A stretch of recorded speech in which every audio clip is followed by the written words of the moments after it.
Hey guys, it's Sonosi. I know you guys are thinking it's been a while since you've actually seen me on these parts. I figured the holiday season is about to be over. We're getting into UFC 300. There's a lot of speculations of everything that's going on. Figured we'd go through the card, go through the list of champions, kind of figure out who might actually make it on there and who might not actually make it on the card.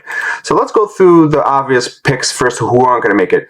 The women's bantamweight title. We don't care about that one. There's no one excited. It's a vacant title that's going up next month. We can exit them out immediately. Heavyweight division. Unfortunately, Jon Jones is out right now. He's waiting for his fight with Stipe, so we can count him out already off the list. Sean O'Malley, someone who's very exciting. Unfortunately, his belt is at $299, which is only a couple weeks in March into April, so we can exit him out, even though I would love to see someone like him on the card because I think he would help the UFC for 300 because he has some star power, despite what Aljamain Sterling has claimed. Pantoja, he just had his fight literally in the pay-per-view this month, but the chances of him having a fight right now into 300 is very low, considering we have Moreno and Albazi fighting in February to kind of decide who's going to fight next for it. So let's just say we cannot count him right now. Now, if we go into people who have a chance of getting into 300 but not definite, the immediate thought for me is Leon Edwards. Now, Leon Edwards is in a very interesting spot, even though everyone's saying, oh, we should go with Bilal Muhammad. We don't want to see that on 300. But the people we might actually see him go against is potentially the winner of Sean Strickland or Duplessis, or he might go against Islam Makhachev. Either of those being a champ versus champ, that's easily the best scenario right now as a 300 or a co-main. So we can definitely put those as ideas. And then, same thing with Sean Strickland or Duplessis. If they win, they can possibly have a winner go there. Now, let me specify something very interesting.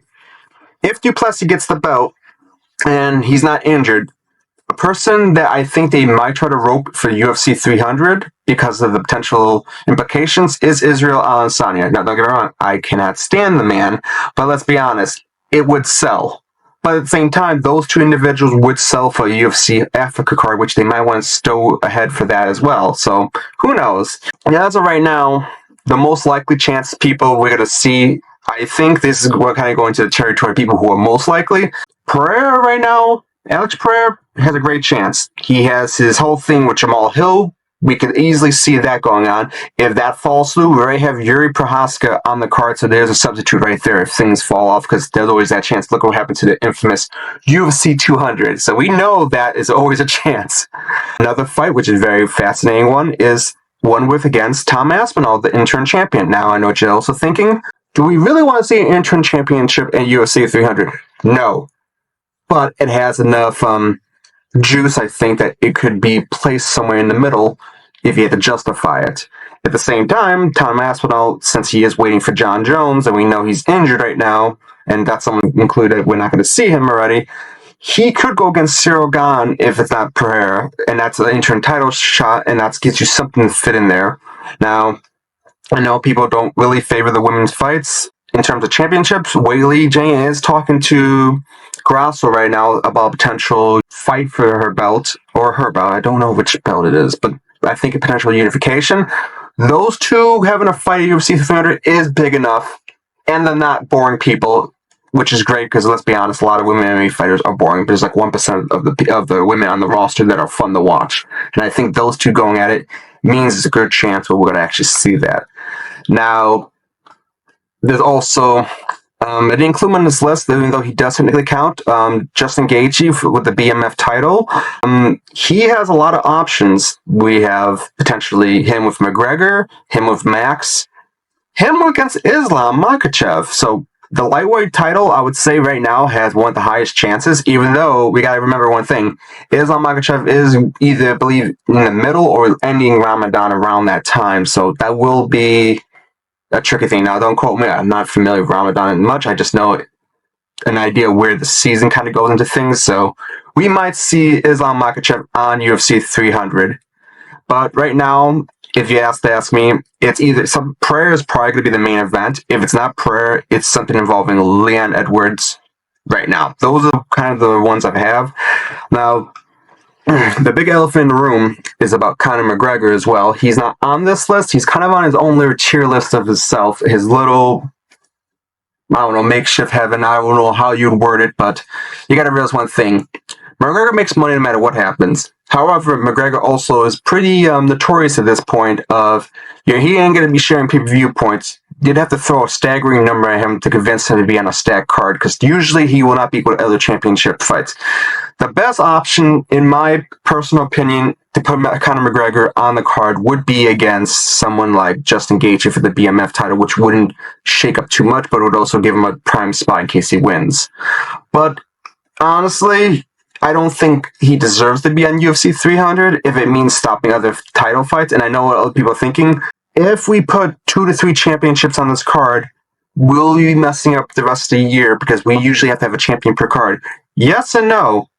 People like O'Malley, Volk, Protoja and stuff, we can't have a fight with them already because of the fact that they're already too most likely along. Strickland's a possibility, but they may not put him just because of that reason. We do have some stars like McGregor who can headline his own card. We have people like, I hate saying this, Dustin Poirier and say Kobe Covington. Their feud could be a pay-per-view just like we saw Jorge versus him. As long as you don't stack anything too crazy, it is 300. It's the big market card in Vegas coming up, so I think they should stack it as far as they can. There's a lot of potential there, but with everything that's going on right now, I don't think so. And I think, unfortunately, I think the featherweight division for women's is gone, so we can't even do nothing with that. And of course, we could also talk about some of the craziest things that I suspect that could happen. There's always the possibility Ronda Rousey comes back. We've seen what she can do for the UFC in terms of money and fame, so that's always a possibility. There's also the, I'm sorry, I'm even going to mention this, there is the chaos option of putting someone like a Dylan Dennis versus a Paddy Pimblett scenario, because they've talked about wanting to fight before. Don't strangulate people. I know it's a horrible thought of it, but UFC is trying to feed into those casual crowds, especially around this time of year, so it's always possible. And of course, there's always the one that I will dread the most if they actually go through it. If they put Logan Paul in the UFC for a fight. Now, we've seen the CM Punk experience. We know how much that has failed us. And I would really not want to see that more than anything else, because, let's be honest, it's hard with the integrity of the sport sometimes with some of the money fights we've seen. But as of right now, we also have seen what kind of fights they have listed on here. I mean, we got a lot of fights, if you ask me. UFC 300 is already looking like a nice card, but we don't, unfortunately, have anyone listed for the main event, which has been the most horrible thing. Right now, we have Yuri Prochazka and Alexander Rakic on there. We have Kattar versus Aljamain Sterling, and we have Bo Nickel and Cody Brunage. That's only 3 fights so far listed. And I know he's coming up, I think, in February. Jim Miller does have a fight. I'm hoping if Jim Miller can get past Benitez. So there you go. If Jim Miller's in good health and he's not KO'd to hell, we could see him on the card. Now, there are also people like Derek Lewis, any fun rankers, anyone who's exciting enough that we would want to see on the card. Those are the people they got to consider. I think they're going to get a bunch of contenders, exciting people like Shemaev potentially. We got a lot of people they can fit into this card, but you know what? That is a lot of speculations, and that's not enough time to go through every single thing I want to. So for now, I'm just kind of leaving an idea of what can be and what can't be right now. In the comments, give me an idea who you may want to see. Which champions do you think will go through? Who might even be on this card in the first place? We might get something silly like Nick Diaz and Tony Ferguson. Who really knows, to be honest, people? Anyway, it was nice talking to every one of you, and hopefully we will see you sometime in the new year. Take care.